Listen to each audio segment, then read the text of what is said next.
Dan bahasa roh itu dahsyat sekali. Dia adalah kode-kode yang gak bisa dipecahkan. Jangan kau kira lafalnya cuma itu doang. Itu ya, passcode. Waktu kita itu bersekutu dengan Tuhan, itu passcode. Seperti bahasa Chinese, saya ngerti bahasa Chinese. Tahukah Anda, satu kata itu karakter isinya. Yang tahu bahasa Chinese ya, bahasa kanji karakter. Nan, laki, itu dari Tian, Li. Atasnya itu sawah, bawahnya itu tenaga. Yang namanya pria, itu cangkul sawah, dengan tenaga, berkeringat, bawa roti pulang ke rumah. Lu gak kerja, lu bukan laki. Cuman satu kata, nan. Coba kalau saya bilang nan, Anda gak ngerti itu apa? Sedangkan kata nan, nansen, nan, ya. Sama henan, kuanan. Itu beda lagi. Nan yang satu dengan nan yang lain, bingung kan? Nan yang satu itu laki, nan yang satu lagi susah. Ma dan ma itu beda. Ma itu mama, ma itu kuda. Kita nggak bisa pecahkan kode itu. Dia terus berubah karena itu kode rahasia. Bukan di lafalnya dan tonasinya, tapi Tuhan dengan kamuflase luar biasa sampai otakmu pun tidak bisa mengkhianati doamu. Itu membuat suatu komunikasi dengan Bapa Sorgawi yang keluar dari rohmu, dan kita nggak bisa pura-pura karena kita nggak fokus ke bahasa kita atau fasih lidah. Waktu kita berbahasa lidah, kita nggak peduli kefasihan. Lihat bahasa Indonesia, fasik dan fasih, orang bule nggak akan ngerti bedanya. Setiap bahasa itu ada triknya, dan bahasa roh itu nggak ada teorinya.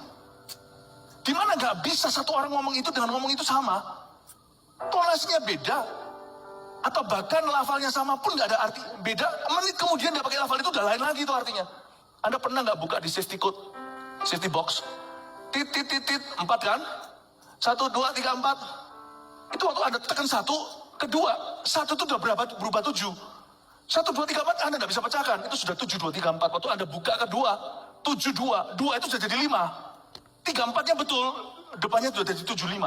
Paham maksud saya? Nggak pernah Anda bisa pecahkan. Karena bahasa roh itu bukan bahasa.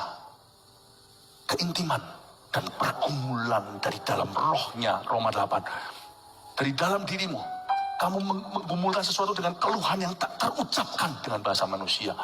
Makanya bodoh orang yang mencoba mentertawakan bahasa roh, sedangkan orang yang berdoa bahasa roh itu nggak fokus ke bahasanya. Dia fokus ke Yesus dan hatinya itu connect dengan Bapa. Dia menggumulkan sesuatu dan berdoa. Nanti aja di ibadah-ibadah berikutnya saya akan jelaskan apa saja yang kemungkinan kategori arti ketika Anda berbahasa roh dengan suatu pergumulan atau berbahasa roh tanpa pikiran. Itu ada arah-arahnya yang berbeda. Ini bahasa paling canggih yang gak pernah ada dari Menara Babel. Itu gak berasal dari dunia yang berdosa. Itu datang dari tahta Bapa. Glosolali atau bahasa lidah yang dipulihkan atau diberikan pada saat perjanjian baru Pentakosta, perjanjian lama belum ada. Itu powerful sekali, itu bahasa syafaat. Bahasa syafaat yang sampai Tuhan pun tidak akan mempercayai dagingmu, otakmu, perasaanmu. Sehingga kita pun gak boleh tahu. Tapi kita mendoakannya. Sehingga kita dipersiapkannya untuk perkara-perkara rohani. Atau perkara-perkara yang sekarang masih tersembunyi bagi kita. Yang akan terjadi di depan kita. Powerful. Powerful sekali. Sehingga orang yang mendoakan bahasa roh itu kan gak mikirin bahasanya. Kalau Anda mikirin bahasanya, coba sekarang tiru Minion. Minion yang modelnya kayak pisang itu loh. Coba tiru, Anda akan susah. Tahukah Anda bahwa Hollywood bikin itu atau Pixar, membuat itu tuh ada tenaga ahlinya. Ada sebagian daripada kata-kata Minion itu kalau Anda perhatikan itu ada bahasa Indonesianya. Ada.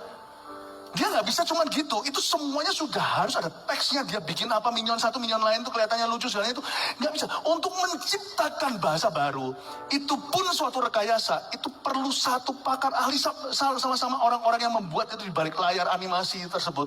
Untuk menciptakan bahasa-bahasa itu supaya nggak tabrakan. Dan harus pandai.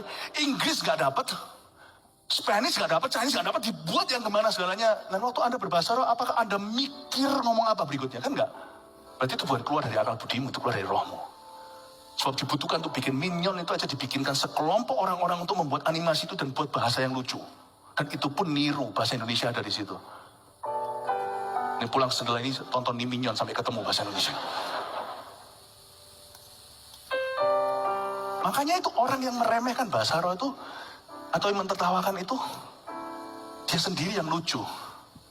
Karena bahasa roh gak lucu. Dan orang yang menganggap ini kebodohan, karena dia gak ngerti, sungguh-sungguh bodoh hatinya.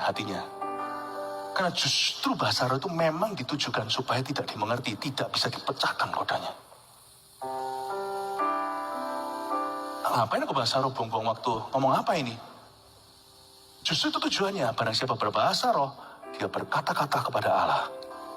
Luar biasa. Jadi tempat bahasa roh dalam ibadah, sekali lagi apa?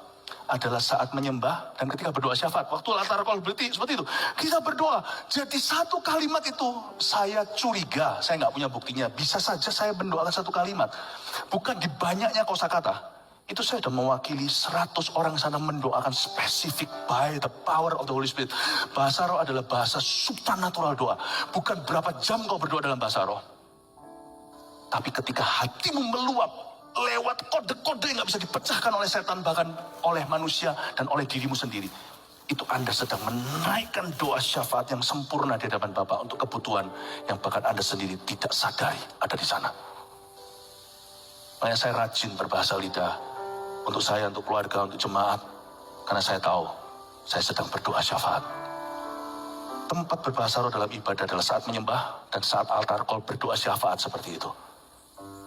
Di gereja kita, itu tidak boleh ditiadakan. Karena penempatan bahasa roh bukan lagi antara ibadah atau bukan.